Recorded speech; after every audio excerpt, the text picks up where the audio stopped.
Nero Claudius Caesar Augustus Germanicus, a name that would one day curdle on the tongues of Romans, initially held the promise of a golden dawn. Barely 17, with a soft, almost feminine face and a love for the lyre that bordered on the obsessive, he ascended to the pinnacle of power. Rome, a city of emperors scarred by the brooding paranoia of Tiberius, the frothing lunacy of Caligula, and the intellectual eccentricities of Claudius, breathed a collective, wary sigh of hope. Here was youth, here was art, here was a ruler who seemed more inclined to compose verse than conquer Gaul. His enthronement, orchestrated with the chilling precision of his formidable mother, Agrippina the Younger, felt less like a brutal seizure of power and more like a carefully choreographed play designed to soothe a jaded populace. For the first few years, under the astute guidance of Seneca the Younger, his philosophical tutor, and Boris, the Praetorian prefect, Nero's reign was a meticulously crafted illusion of benevolent governance. Edicts were just, reforms were whispered, and the youthful emperor's penchant for music and poetry was charmingly indulged, dismissed as a harmless pastime of a sovereign still finding his footing. Yet even in these early, seemingly idyllic days, the seeds of an insatiable desire for personal glory, a hunger for something far grander than mere imperial authority, began to take root in Nero's soul. He craved not just the dutiful applause of the Senate for a well-made law, nor the cheers of the plebs for a grain dole. He yearned for a deeper, more visceral adulation, a worship of his very essence, his supposed genius, his unparalleled artistry, the vast, unquantifiable wealth of the Roman Empire. Its legions, its resources, its very citizens were not, to his budding perception, components of a grand governmental machine to be maintained for the common good. No, they were merely the elaborate stage dressings, the inexhaustible treasury of props for his unfolding, magnificent magnum opus, his own life.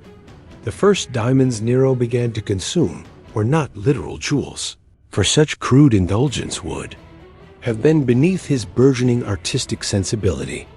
Instead, they were the subtle, almost imperceptible erosions of restraint, the quiet whispers of counsel dismissed, the increasingly bold pursuits of personal whims, all meticulously wrapped in the gleaming, unimpeachable paper of imperial prerogative. The subtle defiance of Seneca's advice, the lingering dissatisfaction with even the most effusive praise, the growing impatience with any form of opposition, these were the first sweet bites into the shimmering, crystalline illusions of absolute power. He started with the minor transgressions, then the significant ones. He organized extravagant games, not merely for public entertainment, but as showcases for his own musical talents, his lyre playing filling the enormous Roman theaters. His voice, often reedy and unmelodious, demanded to be heard. The Roman elite, accustomed to emperors who commanded armies or built aqueducts, found themselves forced to endure hours of amateur performances, applauding with forced enthusiasm, their discomfort growing with each strained note. The initial good humor of the public began to curdle, replaced by a mixture of amusement and unease. Agrippina, his mother, the architect of his ascent, soon became the first monumental obstruction in his path. She had seen him as her puppet, a means to wield power through him.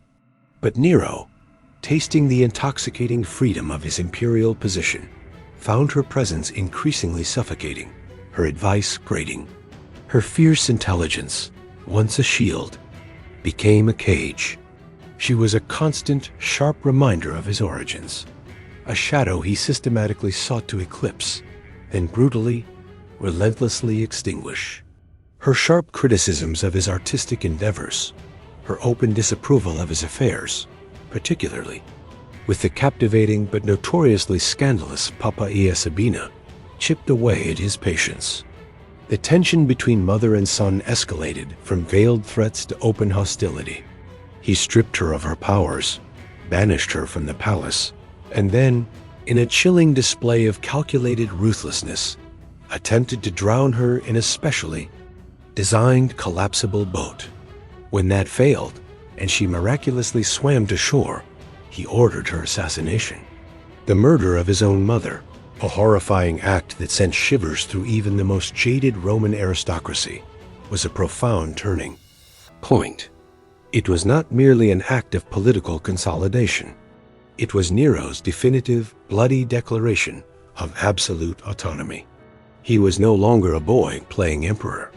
He was the emperor, and no bond, no tradition, no moral code stood above his will.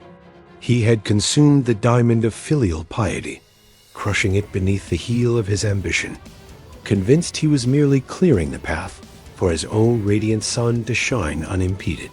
With Agrippina gone, the restraining influence of Burrus weakened, and Seneca, ever the pragmatist, found his counsel increasingly ignored, then actively resented. The golden facade began to crack, revealing a mind increasingly untethered from reality, obsessed with its own self-image and its insatiable appetite for gratification. The whispers of the court became louder, more fearful. Rome had a new emperor, true, but the promise of the golden boy had already begun to transmute into something far more dangerous, something glittering and beautiful on the surface, but hollow and voracious within. The consumption of diamonds, the symbolic devouring of all limits, all traditions, all human ties, had begun in earnest, paving the way for the terrifying conflagration that would redefine his reign. Then, as if summoned by the very essence of Nero's escalating internal chaos, came the Inferno. In the sweltering heat of July, 64 CE, a raging fire erupted in the Circus Maximus, quickly consuming the wooden shops and tenements that clung to its perimeter. Fueled by a relentless wind and the densely packed, highly flammable structures of ancient Rome, the blaze quickly spiraled out of control. For 6 terrifying days and 7 nights, Rome became a roaring incandescent hellscape, turning vast, ancient districts and cherished homes into a desolate sea of ash.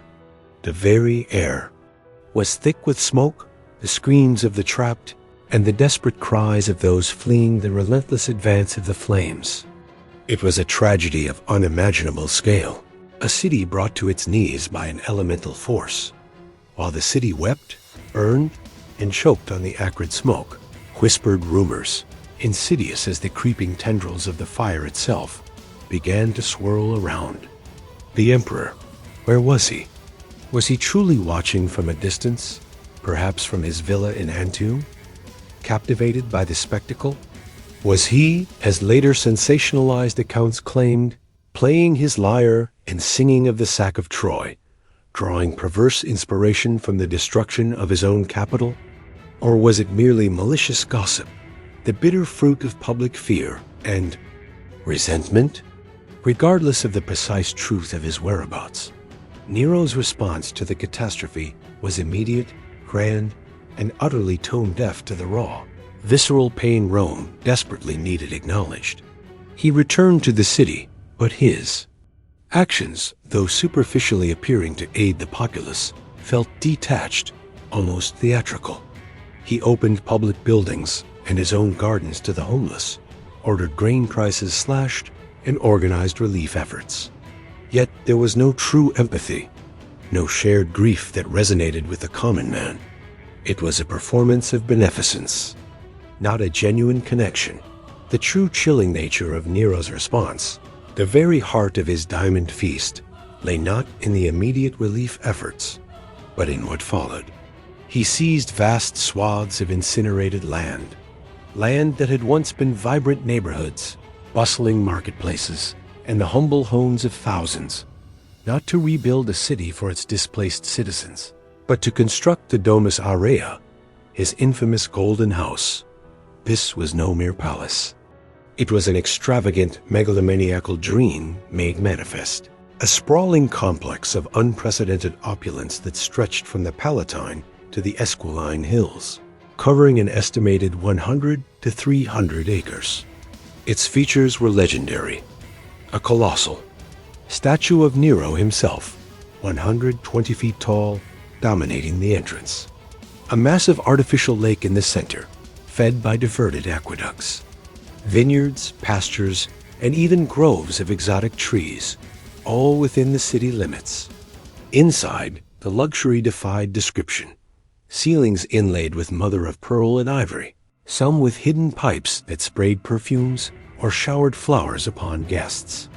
A famous revolving dining room, whose mechanism allowed it to spin continuously, mimicking the movements of the heavens. Gilded frescoes shimmered on every wall, depicting scenes of mythical grandeur that undoubtedly mirrored Nero's own burgeoning, self-dashed perception that this was the true beginning of the emperor's ravenous diamond. Consumption. He wasn't literally gnawing on precious stones, no. He was devouring the very substance of Rome, its physical space, its dwindling wealth, its collective history, its communal spirit, and converting it into pure, glittering self-indulgence. The cost of the Domus Aurea was astronomical, bleeding the Roman treasury dry, and the resentment among the populace, simmering beneath the surface, began to boil over. The public, still traumatized by the fire, and now witnessing the emperor's grotesque display of personal luxury amidst their suffering, instinctively sought an explanation, a scapegoat. Nero, ever the opportunist, ever the artist seeking the perfect traumatic foil, found one in a nascent, misunderstood sect, the Christians. They were accused of setting the fire, a convenient, defenseless target for the mounting public fury. What followed was a brutal, horrifying purge. Christians were rounded up, subjected to gruesome public executions designed for maximum spectacle.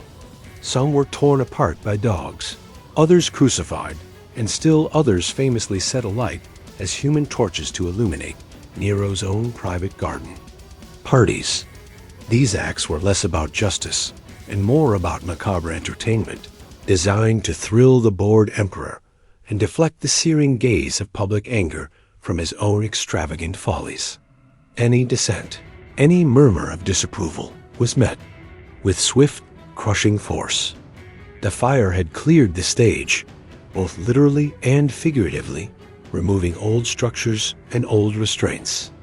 Nero, now unchecked by the memory of his mother's control and increasingly detached from the counsel of his former mentors, began to bite deeper into the diamonds of absolute, unrestrained power. The construction of the Domus Aurea became a symbol of his divine right to reshape Rome in his own image, a monument not to his people, but to his ego.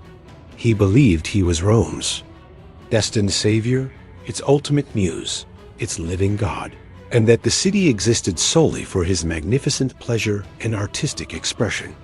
The vastness of his ambition, once a mere glimmer, had now fully ignited, consuming everything in its path, leaving only the dazzling, empty glitter of 1,000 consumed diamonds. The path to unbridled madness, paved with gold and arrogance, lay wide open before him. The thin mask of the promising young ruler, once so carefully maintained by the counsel of Seneca and Boris, had fallen away, shattered by the flames of Rome and the blood spilled in the Domus Aurea's construction. In its place emerged the grotesque, painted grin of the artistic tyrant, a figure less concerned with governance and more with grand theatricality. Nero's obsession with performing, with being recognized as the supreme artist of his age, escalated from a harmless pastime into a terrifying, all-consuming compulsion that permeated every aspect of imperial life. He demanded to be seen, to be heard, to be revered not just as emperor, but as the preeminent poet, the most melodious singer, the swiftest charioteer, the most graceful dancer. This was no longer about personal indulgence. It was about public validation, a desperate need for the world to reflect back to him the image of the divine genius he had constructed in his own mind. His performances were epic in their scope and excruciating in their duration. He would appear on stage, his plump frame draped in flowing, often garish, robes, striking poses gleaned from Greek tragedians. He would sing his own compositions, his voice, by all contemporary accounts, reedy and unremarkable, filling the vast Roman theaters. He would play the lyre for hours, his fingers, accustomed to luxurious idleness, fumbling sometimes, but never faltering in the face of the forced reverence of his audience. Senators, many of them grizzled veterans who had commanded legions and administered provinces, found themselves trapped for entire days, forced to attend these lengthy recitals, their faces aching from feigned smiles, their hands raw from mandated applause. Noble women, accustomed to the rigid decorum of Roman society, were compelled to sit through his lengthy, self-congratulatory orations, their expressions fixed in an approving mask of adoration. The shame was profound, the humiliation pervasive. Imagine a consular senator, a man who had guided Rome through famine or war, now forced to cheer on his emperor's amateur singing, to shout, "Augustus, Apollo, Caesar," until his throat was hoarse. Silence was treason. A poorly concealed yawn, a flicker of boredom in the eyes, a clap not enthusiastic enough. These were crimes punishable by banishment, confiscation of property, or even death. Nero hired claqueurs, professional applauders, to lead the ovations, ensuring a crescendo of manufactured ecstasy. But even their practiced enthusiasm couldn't hide the deep, chilling resentment festering beneath the surface of the forced adulation. This was the most insidious form of diamond consumption yet. Nero was devouring the very dignity, the fundamental freedom, and the intellectual honesty of his subjects, forcing them into a grotesque charade of worship. He didn't just want their loyalty. He demanded their souls, their genuine belief in his unparalleled artistry. And this constant manufactured praise, divorced from any real talent, only fueled his monstrous delusion, convincing him further of his divine genius and infallibility. Shift in his cruelty was palpable, no longer limited to dispatching political rivals or inconvenient family members like Agrippina. His wrath now extended to anyone who dared to bruise his fragile artistic ego. Lucan, the brilliant epic poet, a nephew of Seneca, found himself forbidden from publishing his works after surpassing Nero in a poetry competition, a slight that ultimately led to his forced suicide. Any critic, no matter how subtle, became an enemy of the state, an impediment to the glorious trajectory of the emperor-artist. The concept of Majesty, treason against the majesty of the state, was twisted to encompass any perceived slight against Nero's artistic endeavors. The Roman court became a suffocating echo chamber, filled only with sycophantic praise and the cloying scent of fear. It was in this climate of artistic tyranny that Nero found a fresh target for his escalating paranoia and thirst for spectacle: the burgeoning Christian community. Already maligned and misunderstood, practicing a monotheistic faith that seemed alien and subversive to Roman polytheism, they became the perfect scapegoats for the great fire of Rome. While some whispers had suggested Nero himself orchestrated the blaze, the official narrative blamed the Christians.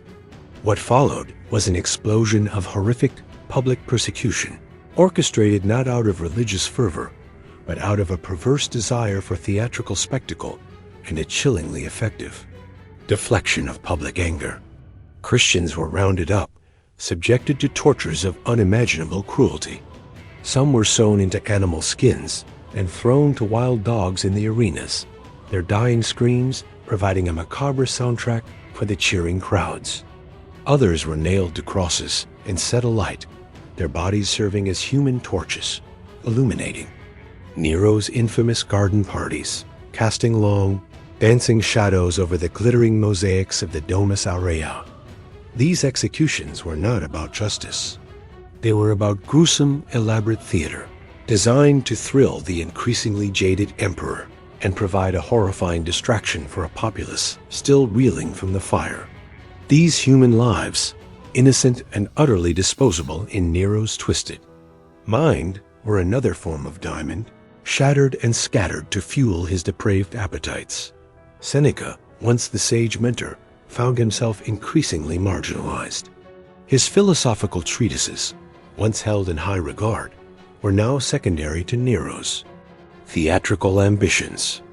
The philosopher, witnessing the unhinged descent of his former pupil, attempted to withdraw from court life, seeking refuge in his studies.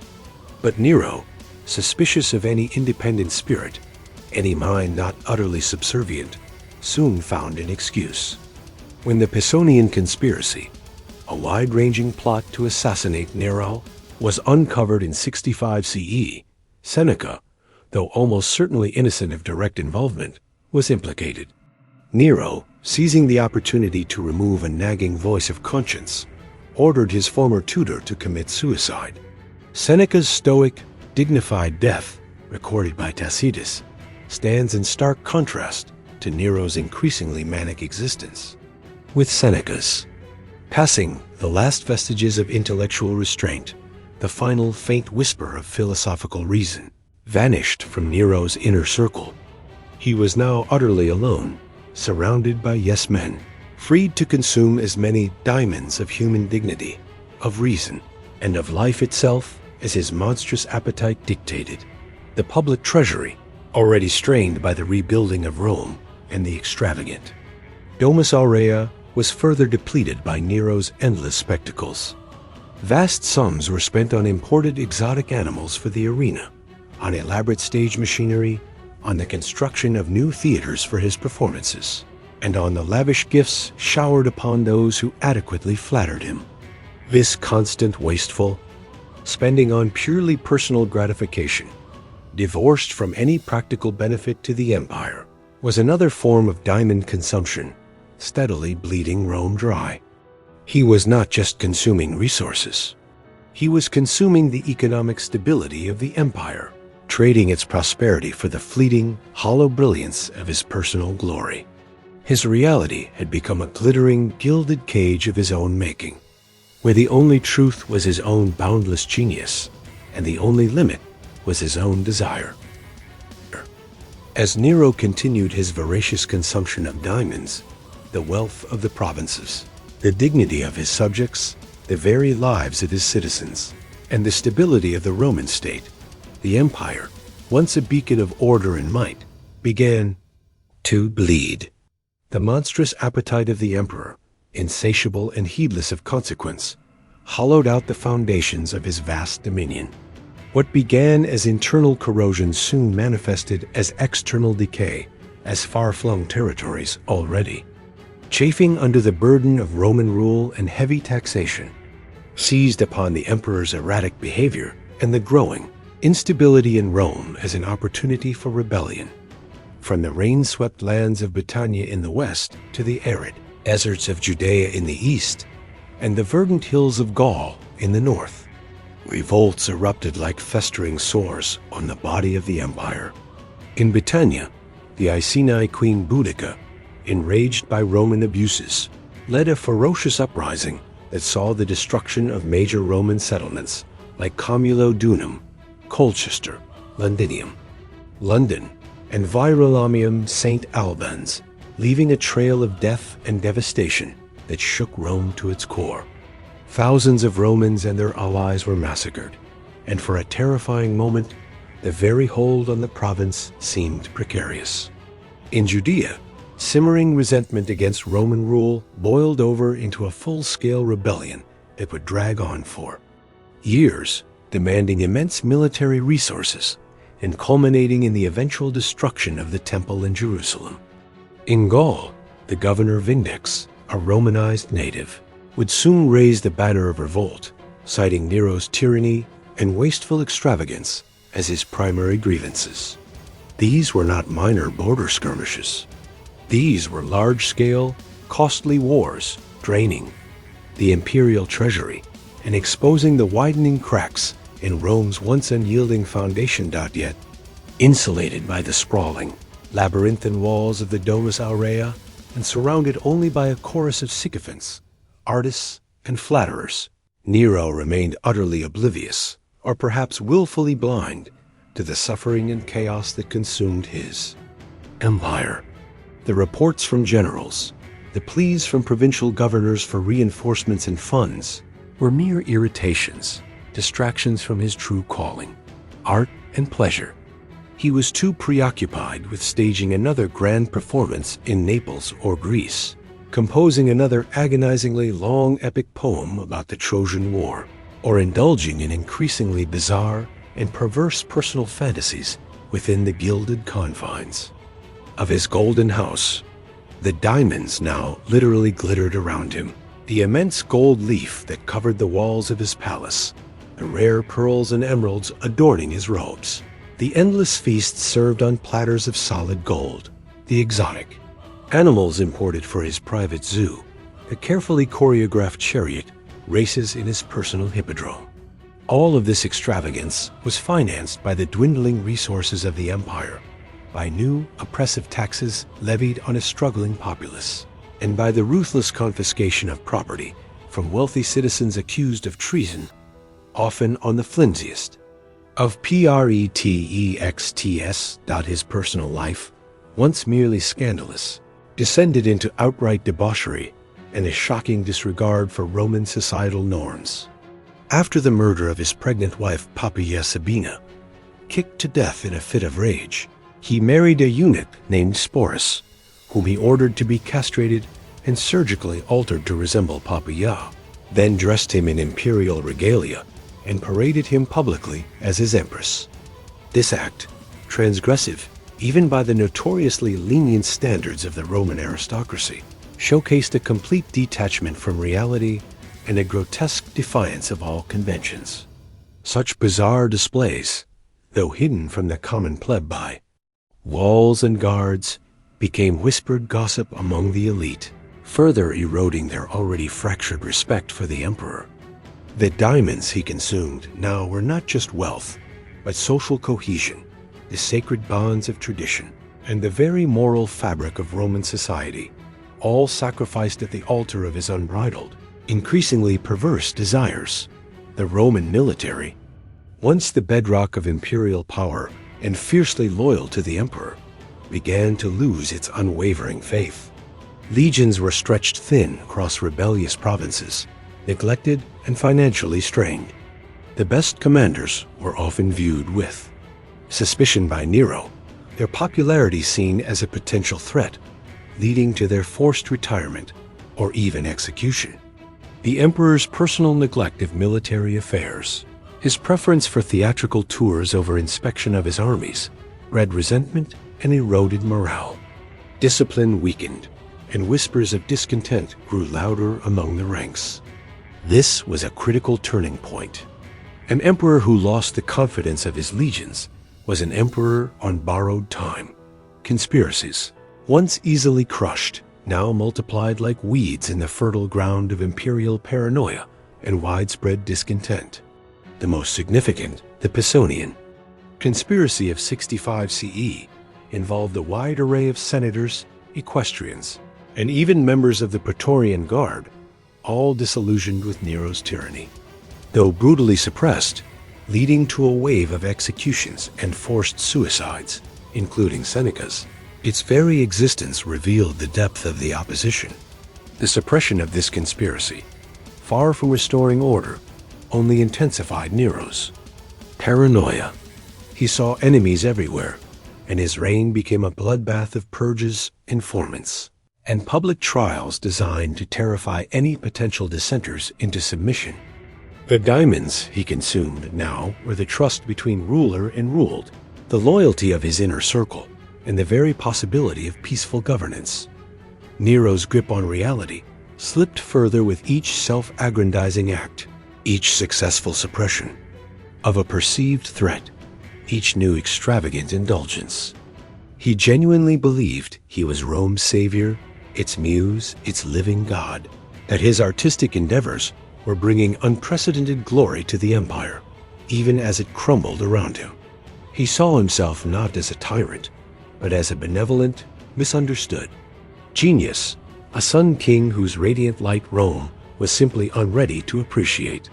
He saw the suffering, the rebellions, the discontent, as temporary blips, unfortunate necessities in the grand artistic process of shaping Rome into his personal masterpiece.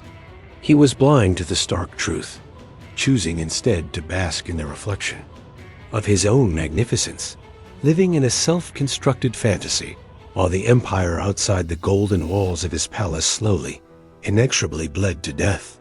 The illusion, spun from gold leaf and self-deception, could not endure. The revolts, long simmering and brutally suppressed, finally coalesced into an undeniable existential threat. The spark ignited in Gaul, where the governor Vindex, no longer able to tolerate Nero's destructive tyranny and rampant profligacy, openly rebelled, declaring his allegiance to Servius Sulpicius Galba, the aged governor of Hispania Tarraconensis. This was no mere provincial uprising. This was a challenge to the very heart of Nero's authority, a military and political crisis that he, the artist emperor, was catastrophically unprepared to face. Faced with actual rebellion, the figure who had so confidently performed on stages and orchestrated gruesome spectacles proved himself a pathetic, indecisive leader. Nero vacillated wildly between absurd plans for counterattack, demanding that his legions march on Gaul unarmed and sing songs of peace, and delusional schemes for more theatrical performances, proposing to stage a final triumphant musical performance in Rome to rally the populace. He discussed using actresses as concubines for his soldiers, or even stripping Roman matrons of their jewelry to fund the war, displaying a total absence of strategic thought or practical understanding of the dire situation.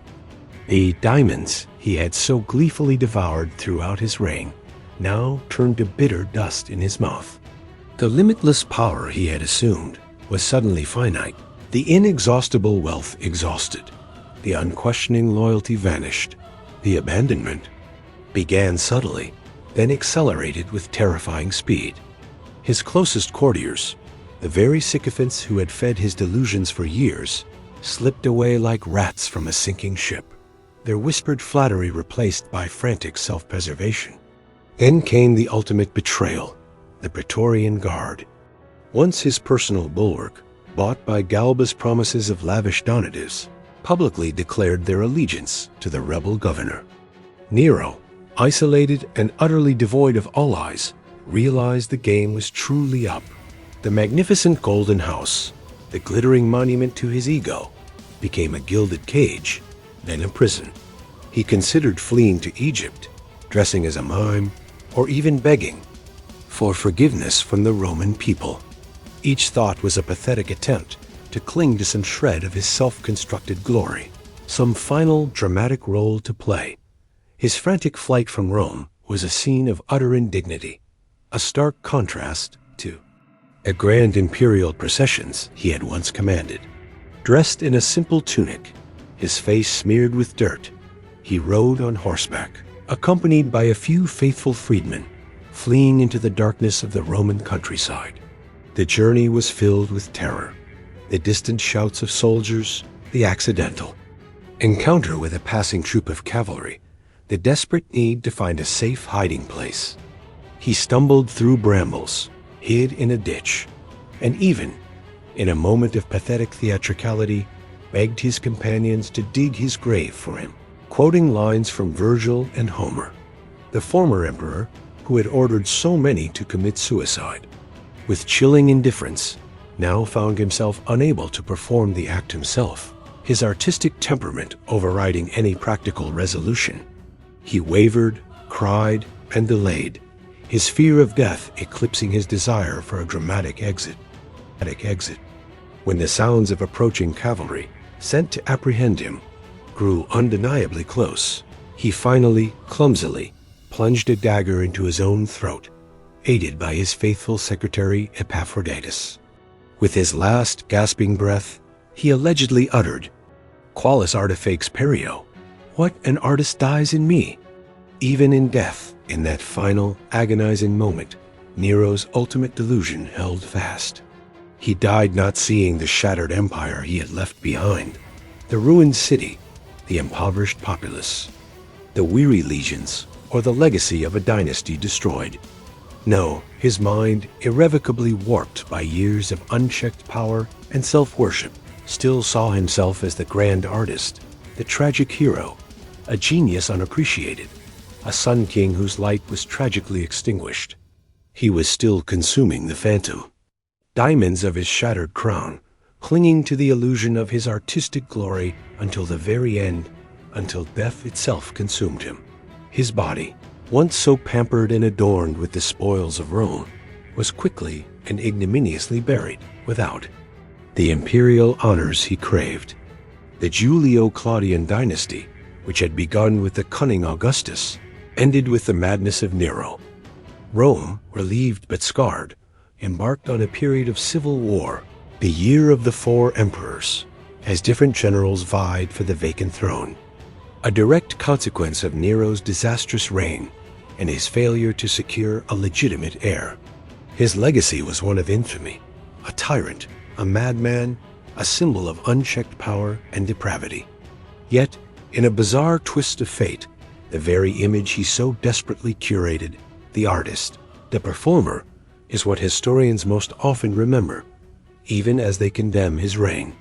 The emperor who ate diamonds and lost his mind left behind naught. A golden age, but a broken empire, and the haunting, glittering echo of his own terrible, self-consuming delusion.